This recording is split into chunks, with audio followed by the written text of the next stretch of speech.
the importance of just going back to the why, going back to your purpose, going back to your goals. And it's something that a lot of people do, like during the month of December as they get ready for the next year. And then we're not going to call it like a New Year's resolution or anything like that, but then it just goes to the wayside. How often do you review your goals? My business plan, I review quarterly, but I'm looking at goals and priorities and all that stuff daily. Let's go with daily. Daily. I love it. I love it. So, one of the things that we do in our journaling process is that we ask you to write down your top 3 goals every single day. And the reason we want to do that is because we want to remove the filter. We want to activate the reticular activating system for you to attract, for you to notice the opportunities that exist all around you. And look in your MLS. There's an abundance of opportunity every single day. It's just being spread out between different agents. And you can multiply the amount of share that you currently have right now by simply just gaining the right focus. And your biggest focus every single day, besides being on your clients, should be on the why you want to serve that many clients, etc. Beautiful. I'm a brand new agent. Let's talk to the brand new agent. I'm a brand new agent, Blair. You've been in the business for 22 years. I want to pick your brain real quickly. What is the fastest way for me to increase my production by just 1 deal a month? Like, what can I do that maybe I'm not doing right now to just increase my production by just 1 deal a month? Give me 1, 2, 3 things I should be doing, focused on. Did you say 1 or 2 things or just 1? Whatever you want. So the first thing is I'm going to get up because there's a reason, is I have this, my vision board.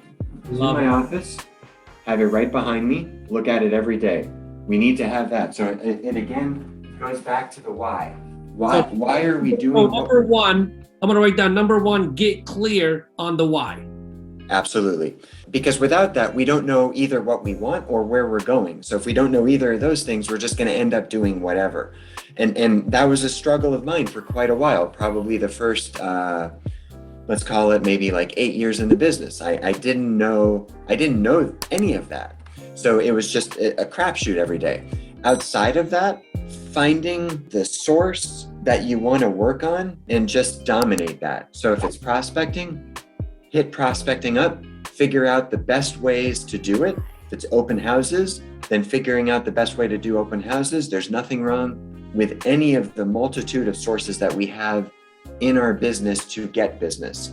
I'm not a fan of open houses. I'm not a fan of networking. I'm not a fan of everything else. I love prospecting. That's what I do. I love the challenge. I love helping people. I love the ability to know I can pick up the phone, try to convert someone, and then have them trust me and then earn their business to then find the challenge of either selling their home or finding a home, more so in this market with limited supply. I love that challenge. That's the type of mentality I am. So find that inner strength within you that will then get you that deal, and then continue to stay clear and just work towards it. Perfect. So we said number 1, get clear on your why. Number 2, identify the single most important lead generation source for you. And again, there's no right or wrong way to generate a lead. Whether you want to serve sellers, you have a multitude of avenues that you can take. You could do just listed calls, just sold calls, circle dialing, expired for sell by owners, absentee owners, people networking, etc. You want to work buyers. There's, different methods of online marketing, different methods of direct media marketing, open houses. It doesn't matter.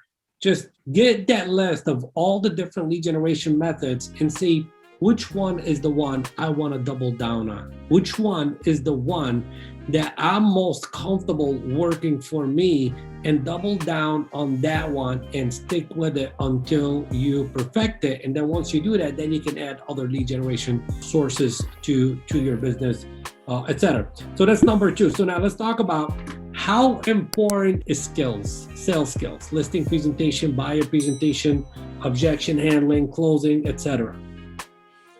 I think it obviously has its place in business, and maybe someone could say this is my presentation, but I personally take, and maybe it's also because I've been in the business longer and I know certain things that newer agents might not. I don't mean that egotistically, it's just maybe it's different. Is I really try to go after the relationship, meaning develop the rapport so the person trusts me. Now, there's going to be discussion of the market so they can feel comfortable in my knowledge and professionalism about what's going on out there and what's expected to happen. That's my presentation. Like, I can't honestly remember the last time I used like a formal booklet for a listing presentation. It's, printing out some comps and then some neighborhood information. And then I'm just there to meet the person, try to gain their trust, finding commonalities, and then just making sure that they're comfortable with me.